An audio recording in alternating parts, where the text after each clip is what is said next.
Uang muka atau down payment 0% untuk pembelian rumah dan kendaraan tengah menjadi perbincangan. Hal itu setelah Bank Indonesia menetapkan seluruh dana untuk mengambil kredit properti ditanggung 100% oleh bank. Sementara untuk pembelian mobil dan sepeda motor, Bank Indonesia melonggarkan ketentuan uang muka menjadi paling sedikit 0%. Melonggarkan ketentuan uang muka kredit pembiayaan kendaraan bermotor menjadi 0% untuk semua jenis kendaraan bermotor yang baru untuk mendorong pertumbuhan kredit di sektor otomotif dengan tetap memerhatikan prinsip kehati-hatian dan manajemen risiko. Berlaku efektif 1 Maret 2021 sampai dengan 31 Desember 2021. 4. Melonggarkan rasio loan to value atau financing to value LTV garis miring FTV kredit dan pembiayaan properti menjadi 100% untuk semua jenis properti, rumah tapak, rumah susun, serta ruko dan rukan. Namun hanya bank yang memiliki rasio kredit bermasalah di bawah 5% yang bisa memberikan uang muka 0% untuk pembelian properti. DP 0% berlaku untuk pembelian rumah tapak, ruko, serta rumah susun atau rukan. Sementara itu, tak semua bank bisa memberikan ketentuan uang muka 0% untuk pembelian kendaraan baru. Hanya melalui bank dengan rasio kredit bermasalah kurang dari 5%, konsumen bisa mendapatkan DP 0% pembelian kendaraan roda 2, roda 3, atau lebih. Sedangkan bank dengan rasio kredit bermasalah lebih dari 5%, konsumen dikenakan DP 10%. Sementara untuk kendaraan roda 3 atau lebih yang produktif, dikenakan DP 5%. Peneliti Indef Eni Srihartati mengingatkan harus diwaspadai kemungkinan terjadinya kredit bermasalah. Bagaimana kemampuan bayar selanjutnya atau kemungkinan terjadinya kredit bermasalah.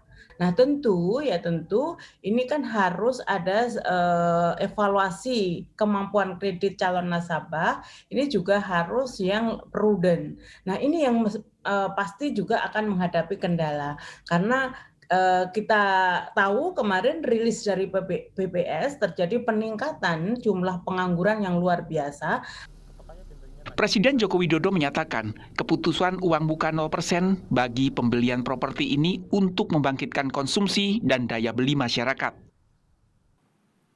Baru saja untuk membangkitkan sisi manufaktur PPNBM selama nanti bulan Maret, April, Mei diberikan 3 bulan PPNBM 0%, 3 bulan berikutnya 50%, 3 bulan berikutnya 25%. Diberikan juga kemarin yang berkaitan dengan rumah DP 0%. Saya kira cara-cara ini nanti yang akan bisa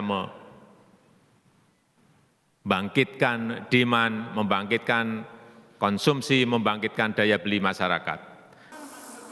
Aturan DP 0% pembelian rumah dan kendaraan berlaku mulai 1 Maret hingga 31 Desember 2021. Kebijakan ini dikeluarkan Bank Indonesia untuk mendorong pertumbuhan kredit. Tim Liputan, Kompas TV.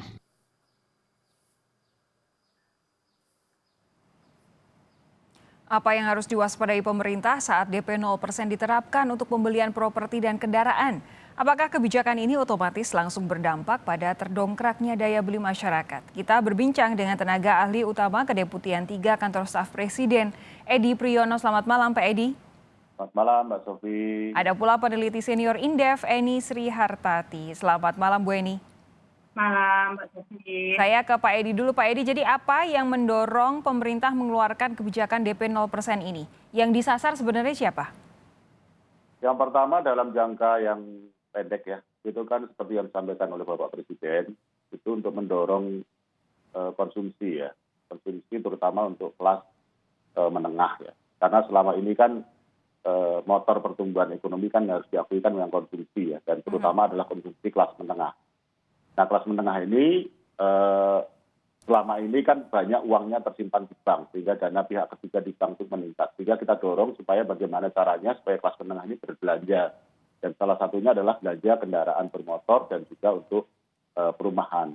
Nah, untuk kendaraan bermotor, ini ada kombinasi kebijakan fiskal dan moneter. Fiskalnya kan yang pembebasan PPNBM tadi ya, sampai 3 bulan ke depan, kemudian nanti ada penurunan dan sebagainya. Kalau moneternya kan dari sisi perbankannya, yang tadi disampaikan oleh Pak Bu Gubernur BI ya, kredit sudah sampai 100% dalam arti DP-nya 0%. Dalam jangka pendek adalah konsumsi meningkat sehingga nanti pada akhirnya pertumbuhan ekonomi bisa terdongkrak. Ya. Tapi Bapak Presiden juga menyampaikan bahwa ini juga mendorong daya beli, bukan dalam konsumsi mobil itu, karena kalau konsumsi mobil itu kan memanfaatkan daya beli yang sudah ada di kelas menengah. Kalau yang mendorong daya beli itu adalah nanti kalau industri otomotif, kemudian industri properti ini bergerak, ya maka pendapatan pekerjanya akan menjadi lebih baik sehingga daya belinya terdorong dan sebagainya. Saya kira itu yang menjadi harapan dari pemerintah.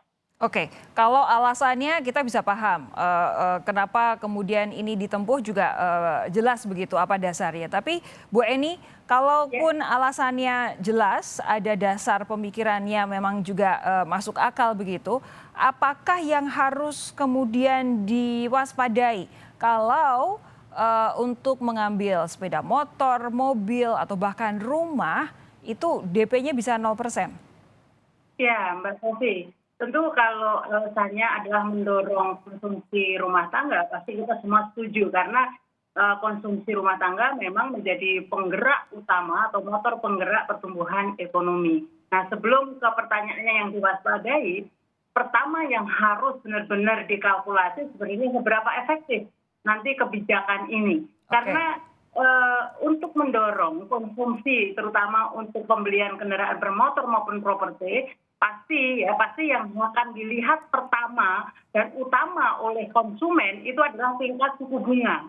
Jadi persoalan utama kenapa kok kredit terutama selama pandemi ya 2020 dan juga sebelumnya sebenarnya ada tingginya suku bunga kredit. Jadi walaupun Bank Indonesia sudah menurunkan berkali-kali, terakhir suku bunga acuan itu sebenarnya tinggal 3,5 poin gitu atau BPS, tetapi ternyata suku bunga kredit ini mengalami kekakuan untuk turun. Artinya suku bunga kredit itu sudah tetap tinggi. Nah, artinya sekalipun nanti DP-nya 0% untuk kendaraan maupun untuk rumah, tapi kalau angsurannya tinggi, percuma gitu kan. Oke, orang tetap bakal mikir-mikir ya?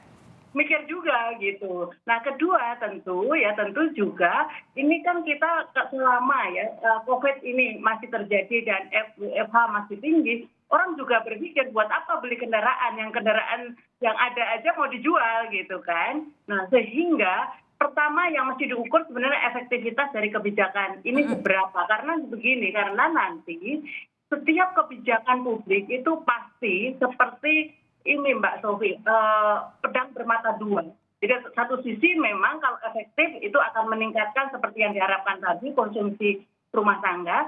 Tapi kalau kebijakan ini ternyata bubble, soalnya selama ini pembiayaan ini sudah menghadapi kondisi relatif bubble gitu kan. Nah, maka yang terjadi nanti justru efek negatifnya. Efek negatifnya apa? Yaitu meningkatnya yang namanya non-performing loan atau kredit macet. Kredit macet. Nah, jadi ini kan harus dikalkulasi betul. Kalau memang yang pertama efek positifnya jauh lebih besar, tentu ini masih menguntungkan. Tapi kalau justru efek negatifnya yang lebih besar, nah ini kan malah tambah berabe gitu kan. Ya, dalam kondisi kita setengah mati untuk melakukan recovery ekonomi, ditambah lagi persoalan dari sisi sektor keuangan. Pernyataan dari Bu Eni akan direspons oleh Pak Edi sesaat lagi. Anda tetap bersama kami, Sapa Indonesia Malam segera kembali.